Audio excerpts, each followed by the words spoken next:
The Tale of Timmy Tiptoes by Beatrix Potter. Once upon a time, there was a little fat, comfortable gray squirrel called Timmy Tiptoes. He had a nest thatched with leaves in the top of a tall tree, and he had a little squirrel wife called Goody. Timmy Tiptoes sat out, enjoying the breeze.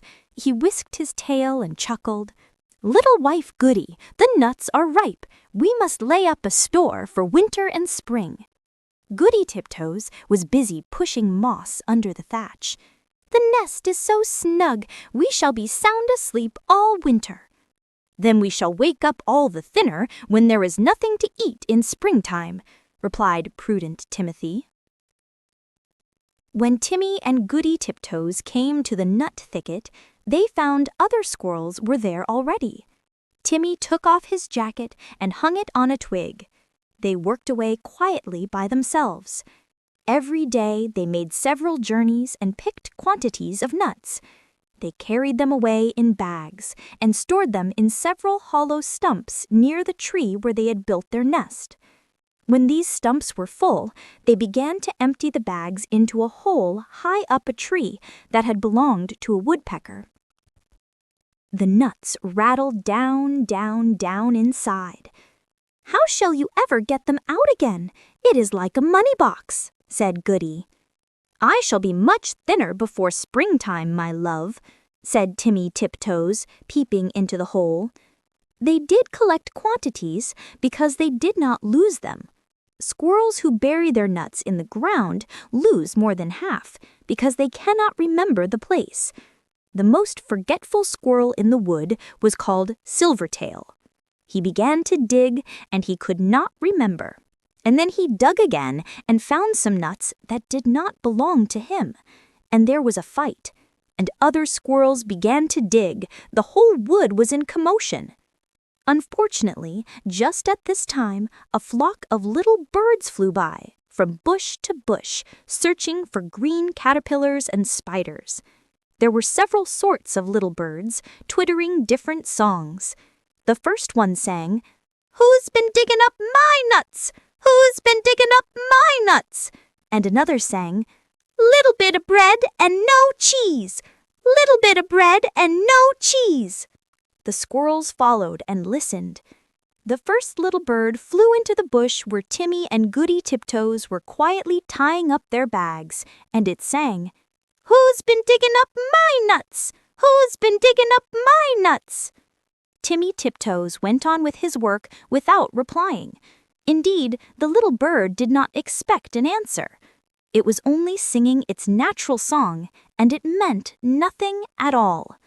But when the other squirrels heard that song, they rushed upon Timmy Tiptoes and cuffed and scratched him and upset his bag of nuts. The innocent little bird which had caused all the mischief flew away in a fright. Timmy rolled over and then turned tail and fled towards his nest, followed by a crowd of squirrels shouting, "Who's been digging up my nuts?" They caught him and dragged him up the very same tree, where there was a little round hole, and they pushed him in. The hole was much too small for Timmy Tiptoes' figure. They squeezed him dreadfully. It was a wonder they did not break his ribs. "We will leave him here till he confesses," said Silvertail Squirrel, and he shouted into the hole, "Who's been digging up my nuts?" Timmy Tiptoes made no reply. He had tumbled down inside the tree upon half a peck of nuts belonging to himself. He lay quite stunned and still. Goody Tiptoes picked up the nut bags and went home. She made a cup of tea for Timmy, but he didn't come and didn't come. Goody Tiptoes passed a lonely and unhappy night.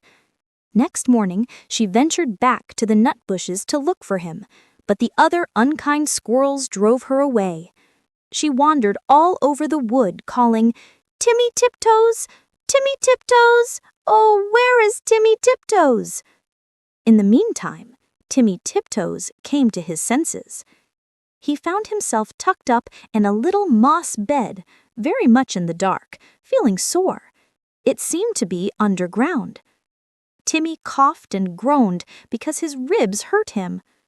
There was a chirpy noise, and a small striped chipmunk appeared with a nightlight and hoped he felt better. It was most kind to Timmy Tiptoes. It lent it its nightcap, and the house was full of provisions. The chipmunk explained that it had rained nuts through the top of the tree. Besides, I found a few buried. It laughed and chuckled when it heard Timmy's story. While Timmy was confined to bed, it enticed him to eat quantities. But how shall I ever get out through that hole unless I thin myself? My wife will be anxious. Just another nut, or 2 nuts. Let me crack them for you, said the chipmunk. Timmy Tiptoes grew fatter and fatter. Now Goody Tiptoes had set to work again by herself. She did not put any more nuts into the woodpecker's hole because she had always doubted how they could be gotten out again. She hid them under a tree root. They rattled down, down, down. Once when Goody emptied an extra big bagful, was a decided squeak, and next time Goody Tiptoes brought another bagful, a little striped chipmunk scrambled out in a hurry. It is getting perfectly full up downstairs. The sitting room is full, and they are rolling along the passage, and my husband, Chippy Hackey, has run away and left me. What is the explanation of these showers of nuts? I am sure I beg your pardon. I did not know that anybody lived here, said Mrs. Goody Tiptoes. But where is Chippy Hackey? My husband, Timmy Tiptoes, has run away too. I know where Chippy is. A little bird told me, said Mrs. Chippy Hackey. She led the way to the woodpecker's tree, and they listened at the hole. Down below there was a noise of nutcrackers, and a fat squirrel voice and a thin squirrel voice were singing together. My little old man and I fell out. How shall we bring this matter about? Bring it about as well as you can, and get you gone, you little old man. You could squeeze in through that little round hole, said Goody Tiptoes. Yes, I could, said the chipmunk, but my husband, Chippy Hackey, bites. Down below there was a noise of cracking nuts and nibbling, and then the fat squirrel voice and the thin squirrel voice sang, for the diddle-um day, day diddle-um die, day diddle-diddle-dum day. Then Goody peeped in at the hole and called down, Timmy Tiptoes, oh fie, Timmy Tiptoes. And Timmy replied, Is that you, Goody Tiptoes? Why, certainly. He came up and kissed Goody through the hole, but he was so fat that he could not get out. Chippy Hackey was not too fat, but he did not want to come. He stayed down below and chuckled. And so it went on for a fortnight, till a big wind blew off the top of the tree and opened up the hole and let in the rain. Then Timmy Tiptoes came out and went home with an umbrella. But Chippy Hackey continued to camp out for another week, although it was uncomfortable. At last, a large bear came walking through the wood. Perhaps he also was looking for nuts. He seemed to be sniffing around.